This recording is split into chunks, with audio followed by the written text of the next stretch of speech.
Crecer en la Fe presenta el estudio de la lección de la escuela sabática. Será de mucho provecho para tu crecimiento espiritual. Bienvenidos.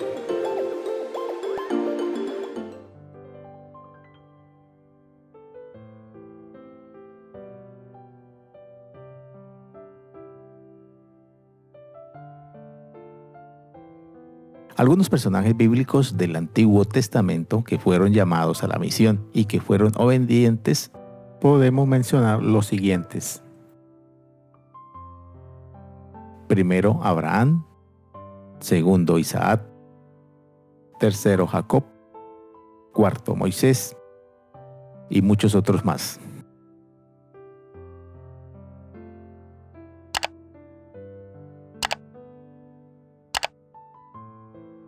¿Sabes cuál fue el profeta que fue enviado lejos de su zona de confort para cumplir la misión?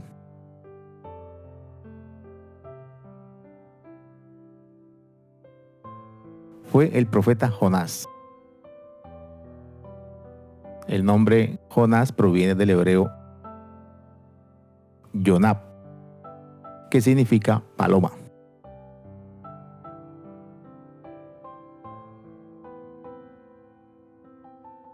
Jonás nació en Gat, en el norte de Israel,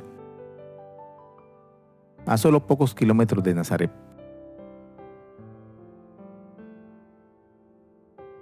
De ahí que tanto Jesús como Jonás fueron profetas galileos separados por unos 750 años.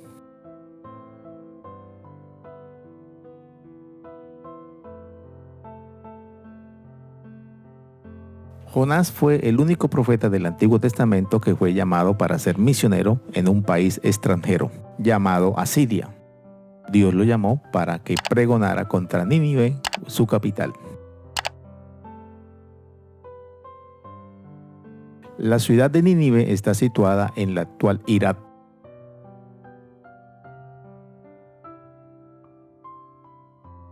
Nínive estaba a 900 kilómetros de Jerusalén.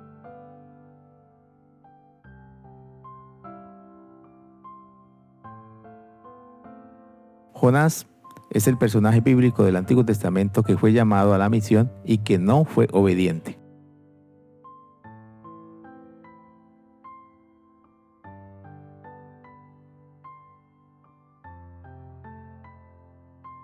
Jonás no solo se negó a ir a la ciudad de Nínive, sino además huyó en dirección contraria, hacia la ciudad de Tarsis, al sur de España.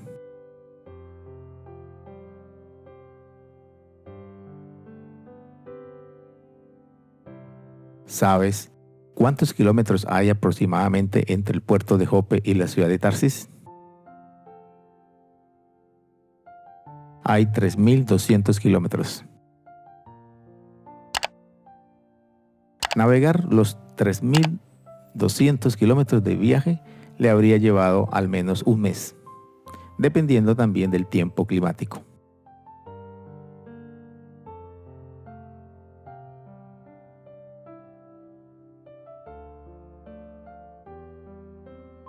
¿Por qué Jonás, un hombre de Dios, habría hecho eso? Por muchas razones. Primero, era un ser humano, tenía fortalezas y debilidades. Entre las muchas fortalezas mencionaremos la principal, era un profeta leal y poderoso de Dios. Entre las muchas debilidades mencionaremos las siguientes.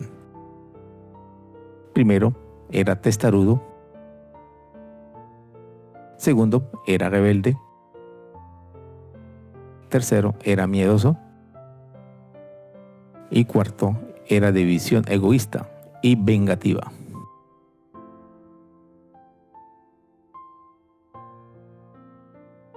A sus muchas debilidades como ser humano, tengamos en cuenta ahora lo siguiente. Los ninivitas eran un pueblo notoriamente malvado, perverso y cruel.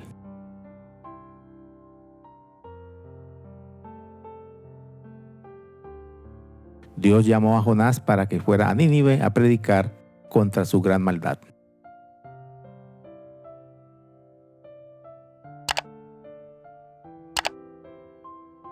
En este video y en sus diferentes secciones veremos que Jonás no tenía la misma actitud de Abraham. Pero con la historia de Jonás vamos a aprender muchas lecciones para nuestra vida de la actitud de Jonás, quien puso excusas para no cumplir con la misión. Y este estudio lo haremos mediante los siguientes puntos. Primero, nuestras excusas, miedo.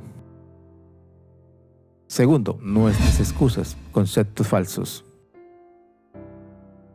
Tercero, nuestras excusas, la inconveniencia. Cuarto, nuestras excusas, confrontaciones incómodas. Quinto, aquí estoy, envíame a mí.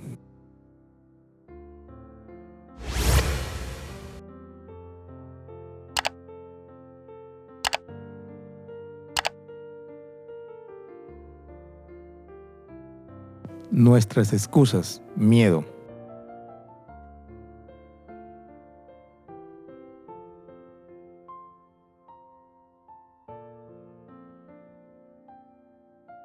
La ciudad de Nínive era una ciudad magnífica y majestuosa. Era la capital del reino asirio.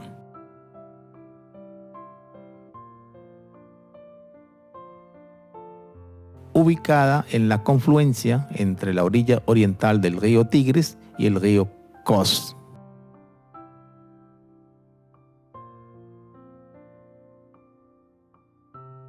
Los historiadores dicen que Sennacherib, rey de Asiria, expandió considerablemente la ciudad.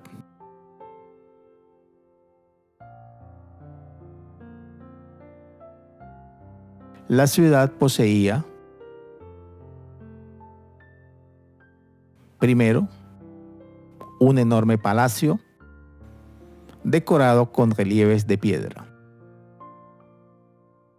Medía 503 metros de largo por 242 metros de ancho y tenía 80 habitaciones. Segundo, la ciudad de Nínive poseía un templo majestuoso dedicado a la diosa Ishtar. Y tercero, la ciudad de Nínive poseía 18 canales para transportar agua a la ciudad desde una distancia de 65 kilómetros.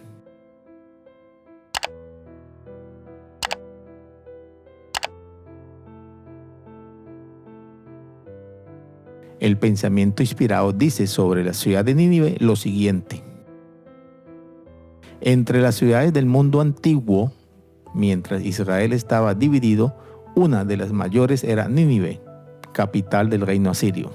En el tiempo de su prosperidad temporal, Nínive era un centro de crímenes e impiedad. La inspiración la ha caracterizado como ciudad sanguinaria, llena de mentira y de rapiña.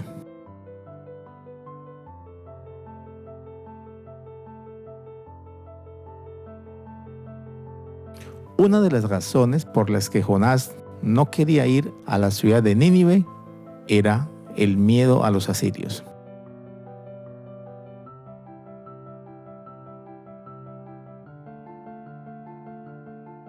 ¿Por qué tenerles tanto miedo a los asirios?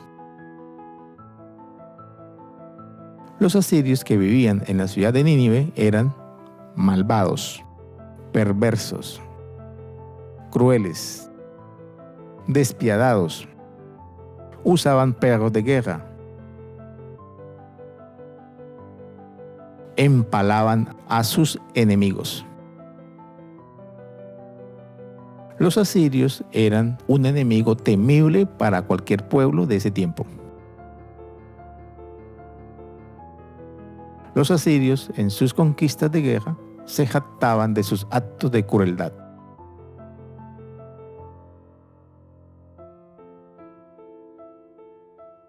Los asirios eran gente con la que uno quisiera no cruzarse.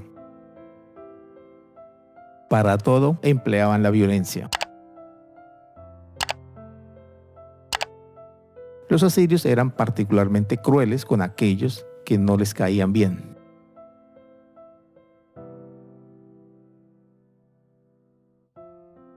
Por cierto, Jonás, con solo pensar que debía caminar entre las masas de gente de Nínive, Jonás debió de haber temblado de miedo.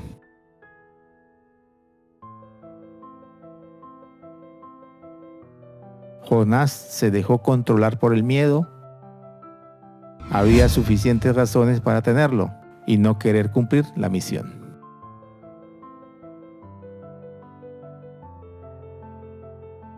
En nuestros días hay algunas razones similares a las de Jonás para tener miedo y no cumplir la misión. No. Pero en nuestros días y en nuestro medio, la mayoría de cristianos nos da miedo muchas cosas. Primero, nos da miedo hablarle a las personas del amor de Dios. Segundo, nos da miedo dar un estudio bíblico. Nos da miedo predicar y nos da miedo orar públicamente. Todo lo que se relaciona con la misión de Dios, a la mayoría les da miedo.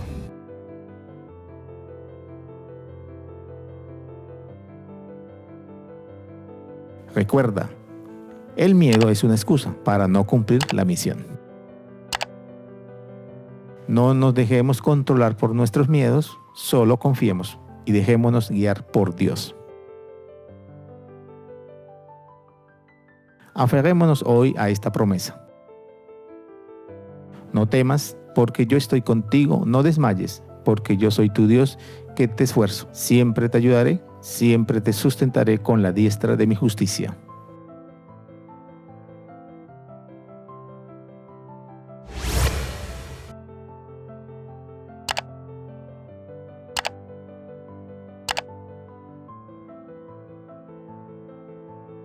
Nuestras excusas, conceptos falsos.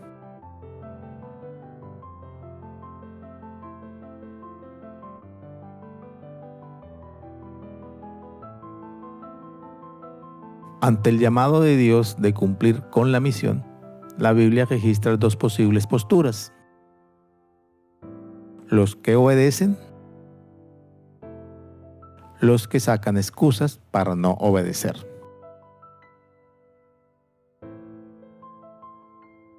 El libro de Jonás registra que el profeta huyó para no cumplir la misión encomendada por Dios. Y vimos ya que una posible causa fue el miedo.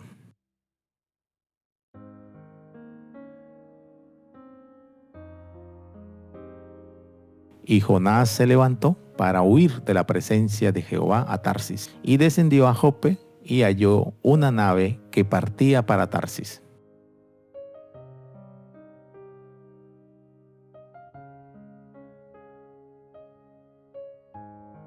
Dios trata que Jonás cambie de actitud, pero Jehová hizo levantar un gran viento en el mar, y hubo en el mar una tempestad tan grande que se pensó que se partía la nave.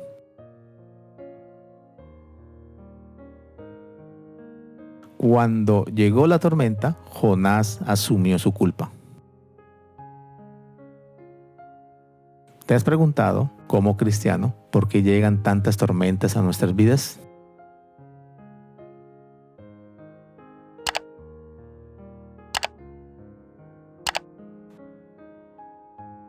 Con referencia a la situación de Jonás, el pensamiento inspirado dice en el libro de Profetas y Reyes lo siguiente: Dios, mediante una serie de pruebas y providencias extrañas, procuró dos cosas. Primero, que hubiera un cambio en la voluntad de Jonás y en su conducta. Y segundo, revivir la confianza del profeta en Dios y en su poder infinito para salvar.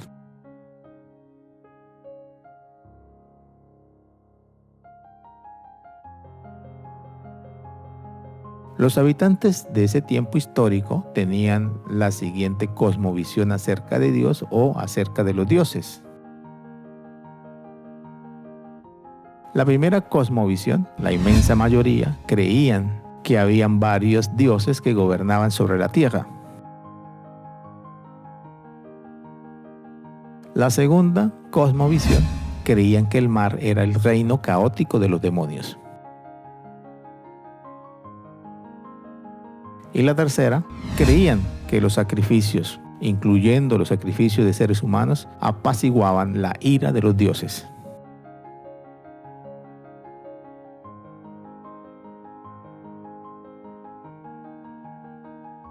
En la cosmovisión de los marineros, para ellos se necesitaba de un sacrificio para apaciguar la ira del Dios que había levantado la tormenta.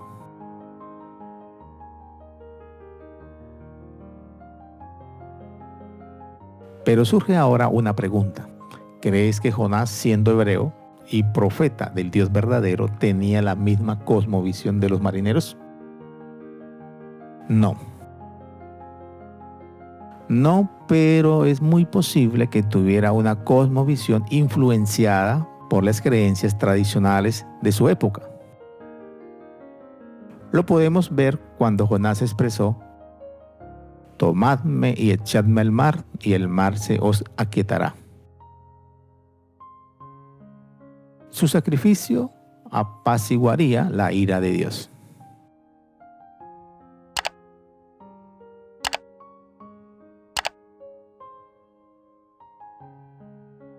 Lecciones que deja la historia de Jonás para nuestras vidas. La primera lección: no podemos huir de la presencia de Dios. La segunda lección: Dios es soberano, gobierna sobre todo, incluyendo la naturaleza, el viento, las olas del mar, los seres marinos. Tercero, Dios permite tormentas en nuestras vidas para que cambiemos nuestra actitud acerca del cumplimiento de la misión. Y cuarto, que en medio de la tormenta que estemos viviendo, nuestro corazón puede volverse a Dios, cumplir la misión y ser salvos.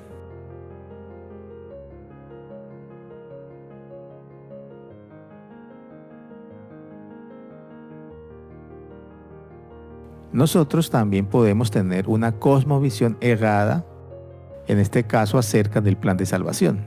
Veamos. Primero, muchos cristianos pensamos que Dios desea que nos enfoquemos solo en nuestra propia salvación. Segundo, pensamos que debemos alejarnos de la maldad del mundo que nos rodea y aislarnos. Aunque los dos anteriores pensamientos pueden ser correctos, no es una cosmovisión correcta plenamente. La gran verdad es que Dios desea que nuestro énfasis debe estar en llevar las bendiciones y la esperanza de Dios a los que las necesitan.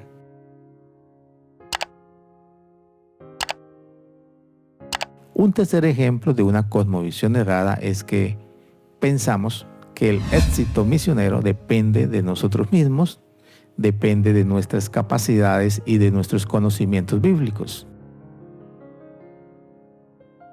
Nosotros no podemos salvar a un alma, así como Jonás tampoco podía salvar a Nínive.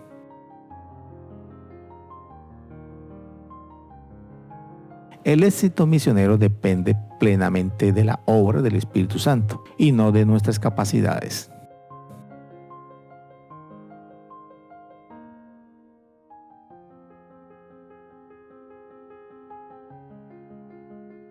El llamado que nos hace Dios no es a obrar la salvación. El llamado que nos hace Dios es para que cooperemos con Él en la obra salvífica.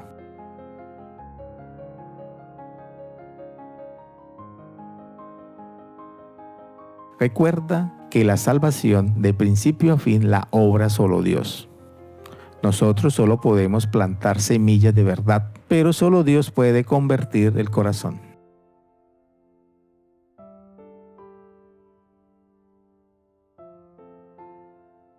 Si Dios usó a Jonás para transformar a los habitantes de Nínive, ¿crees que Dios te puede usar a ti en este tiempo final para que toda tu ciudad conozca del amor de Dios?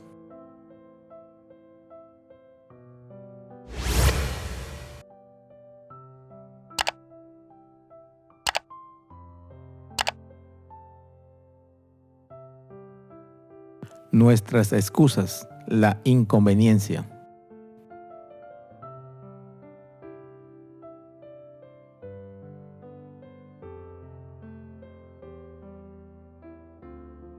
La experiencia dramática de Jonás en el vientre del gran pez nos muestra dos grandes verdades acerca de Dios.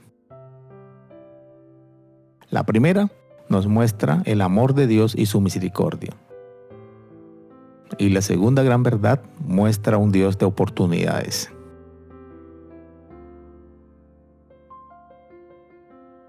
La oración de Jonás revela que él llegó a captar el mensaje de amor de Dios. Igual, la oración de Jonás dentro del pez reconoce la liberación como un hecho cumplido de parte de Dios.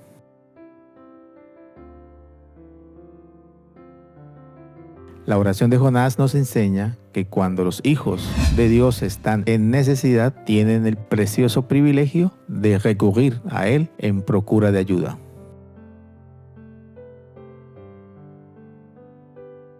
En la oración de Jonás hay alusiones a ciertos salmos que hablan de oraciones contestadas, que hablan de liberación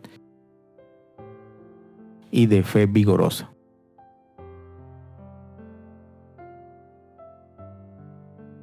Después de su oración de arrepentimiento y fe dentro del pez, las Escrituras registran lo siguiente.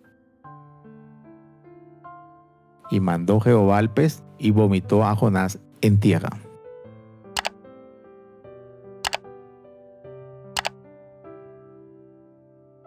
Jonás dejó de lado sus sentimientos y temores hacia los ninivitas y predicó lo que Dios le comunicó.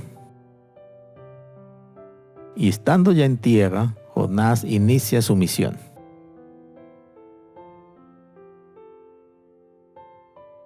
Y comenzó Jonás a entrar por la ciudad, camino de un día, y predicaba diciendo: de aquí a 40 días Nínive será destruida.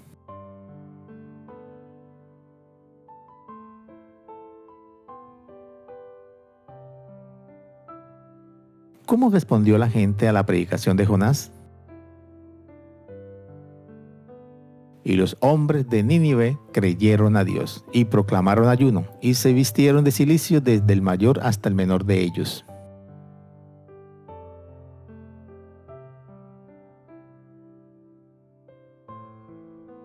La predicación de Jonás fue poderosa.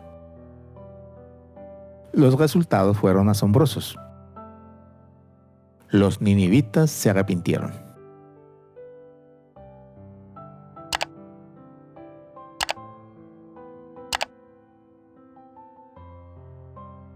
En cuanto al cumplimiento de la misión por parte de Jonás, podemos aprender lo siguiente. Primero, muchas veces la misión de Dios se lleva adelante sobre hombros de quienes están dispuestos a sacrificarse, aunque sea a regañadientes. Segundo, nuestros valores, oficios, trabajos deben ceder el paso a la prioridad de Dios por los perdidos. Tercero, debemos dejar con humildad de lado prejuicios que nos impiden acercarnos a una persona o a un grupo de personas. Cuarto, la misión también requiere de nuestro tiempo, de nuestros recursos y de la energía emocional. Quinto, la obra misionera, en cualquiera de sus formas, exige sacrificios.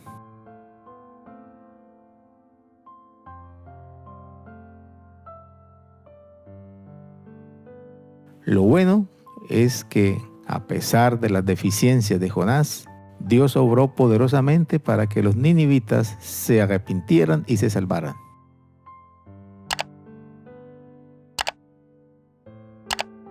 Igual, a pesar de nuestras propias deficiencias, Dios obrará poderosamente en el cumplimiento de la misión para este tiempo final.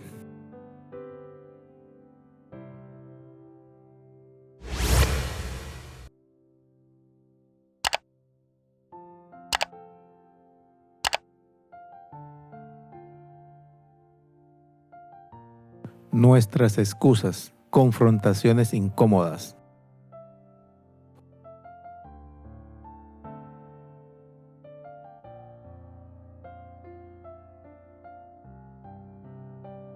Veamos otras razones por las cuales Jonás no quería ir a predicar, no quería ir a cumplir la misión.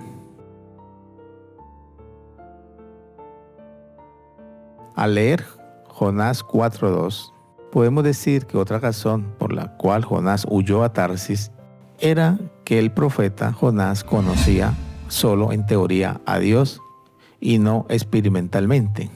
Tenía bien claro teóricamente el tema del amor de Dios por la humanidad pecadora.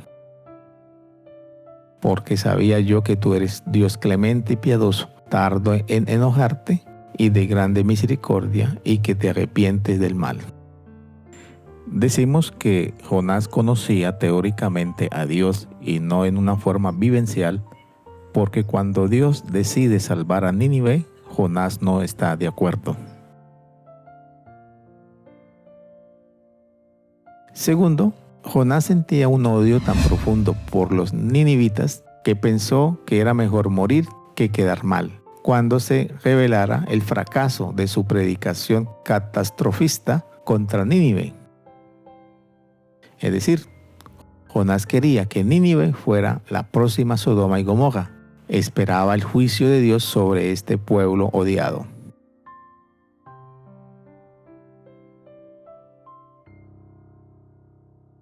Jonás predicaba diciendo: de aquí a 40 días Nínive será destruida. Cuando esto no ocurrió, su cosmovisión se sacudió hasta la médula y Jonás se llenó de ira. Prefirió morir que ver a los ninivitas salvos. Ahora pues, oh Jehová, te ruego que me quites la vida, porque mejor me es la muerte que la vida.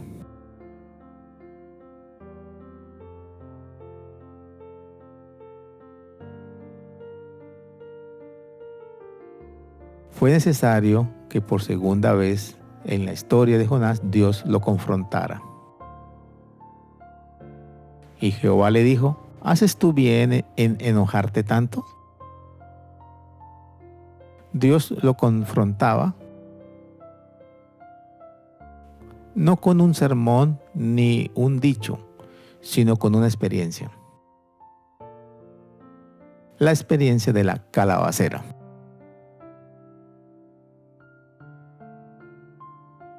Y preparó Jehová Dios una calabacera, la cual creció sobre Jonás para que diese sombra sobre su cabeza.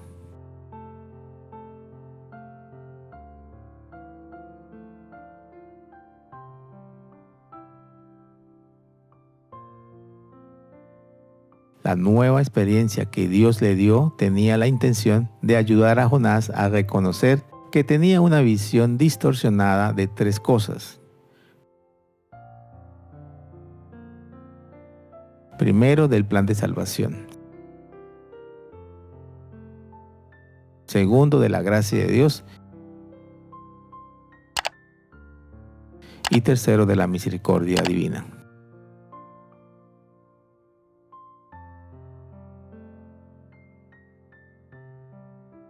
Milagrosamente, Dios hizo crecer una planta en un día para que ofreciera sombra suficiente y así proteger a Jonás del sol abrasador.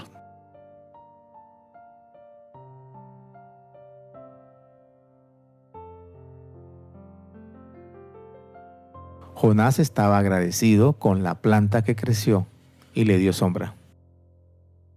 Jonás no estaba agradecido con Dios, quien había obrado el milagro de la planta.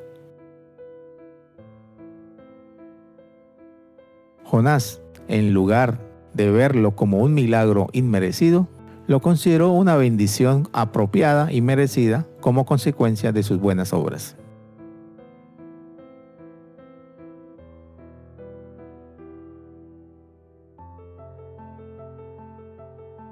Cuando la planta murió, fue una desgracia que hizo que Jonás se enfadara muchísimo.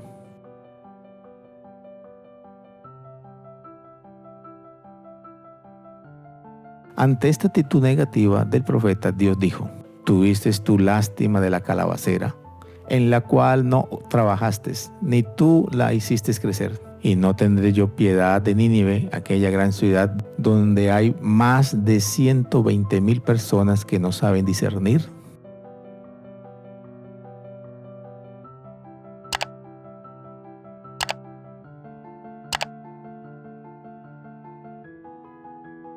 Finalmente, a la experiencia de la calabacera le sigue una suave corrección de parte de Dios, que le ayuda a Jonás a dos cosas.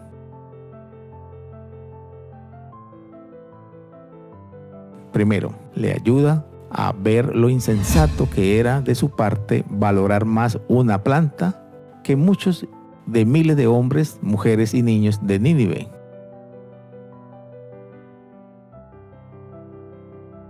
Y segundo, le ayuda a comprender experimental y vivencialmente la relación de la misión con el carácter de Dios. Dios es amor.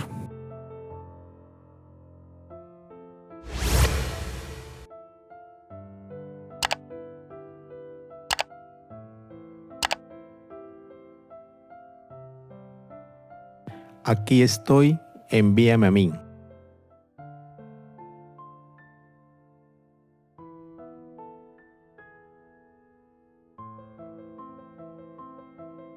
La historia de Jonás nos deja una sorprendente enseñanza.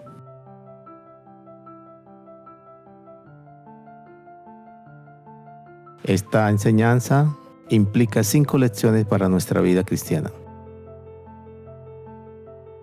La primera lección, que Dios necesita y busca mensajeros dispuestos y humildes para llevar su mensaje de esperanza.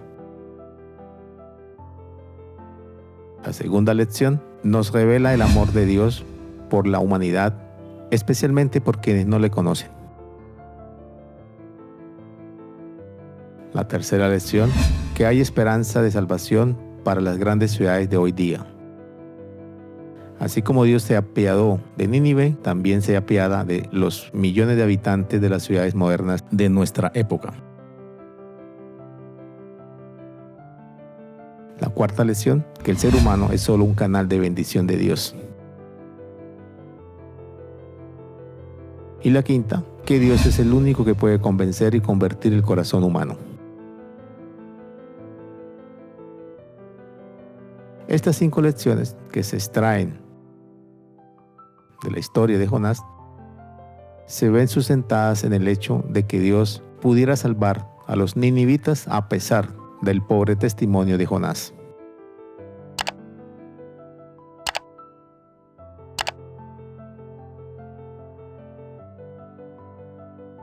El profeta Isaías es un ejemplo a seguir en cuanto a la actitud correcta para el cumplimiento de la misión.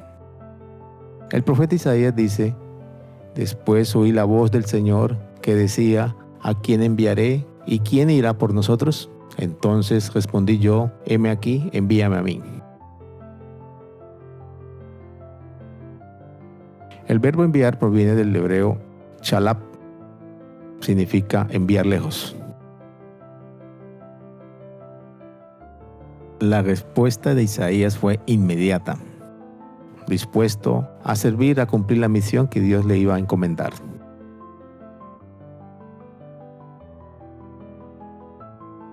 Isaías sabía que el castigo pronto caería sobre el pueblo de Israel. El pueblo culpable, y el profeta anhelaba que los israelitas abandonaran sus pecados.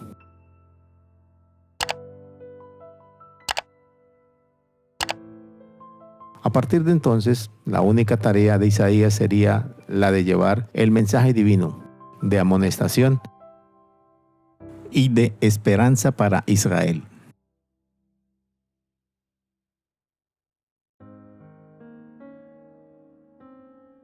El mensaje divino tenía el propósito que el pueblo de Israel pudiera captar,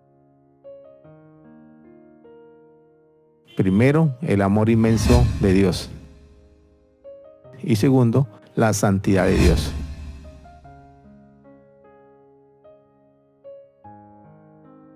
En Isaías 6 se encuentra un llamado de parte de Dios. Dios busca voluntarios dispuestos.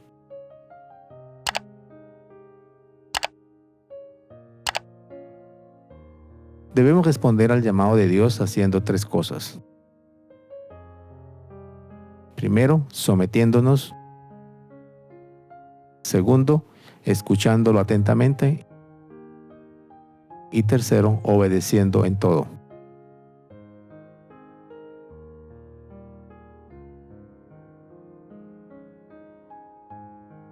Isaías oyó una voz que decía: ¿quién irá? Isaías respondió: heme aquí, envíame a mí.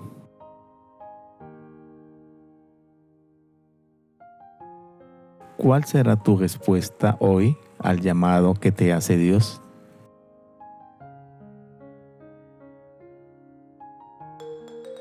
Crecer en la Fe les invita y les motiva a seguir estudiando las Sagradas Escrituras a través de este material. Y recuerda suscribirte a nuestro canal, comentar, compartir, activar la campanita y darle like. Esto será de gran ayuda para el crecimiento de nuestro ministerio y así poder llegar a muchas personas más. Gracias por tu apoyo. Dios te bendiga.